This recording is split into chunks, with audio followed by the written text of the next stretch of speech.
Եկեղեցու դեմ արշավում ակնհայտ է եւ Կիրակի օրվա այսպես ասած կեղծ պատարակներ ցույց տվեց, որ նա հանրային աջակցություն չունի, արդեն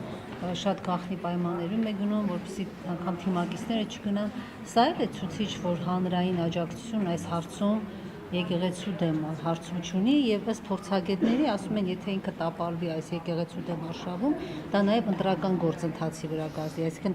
մեսիջ կլինի բնակչությանը, որ ինքը չունի այդ աջակցությունը։ Սա ինչպես է գնահատվում։ Որ եկեղեցու հարցում խոպը ծանր քարի է հանդիպը, այդ ակնհայտ է։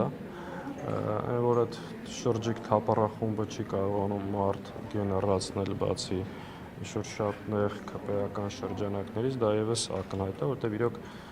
դժվար է հայ առաքելական Սուրբ եկեղեցու դեմ պայքարել ու հաջողել, բայց որ ինքը շարունակելու է այդ պայքարը եւ փորձելու է հատկապես Վենսի այցից հետո նոր զարգացումներ լինի այդ ուղղությամբ, դա եւս կանխատեսվող է, որ ինքը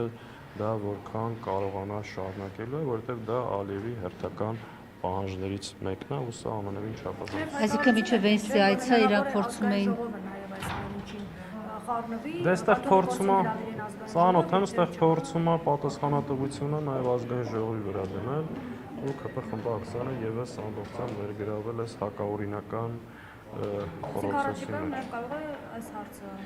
Չեմ բացառում, ինչ ասես իրենք սահմանադրական կարգ իմաստով վաղուց տապալել են, իրենց բոլոր գործողությունները հակաօրինական են, հետևաբար այն որ վաբանկ վիճակ է, էլի շարունակելու են ինչ կարող են այս ուղղությամբ։ Այսինքն Վենսի այցից առաջ իրենք փորձել են այս թեմաներով այսպես քիչ։ Որովհետև մի շարք բաներ հաշվի առնել են։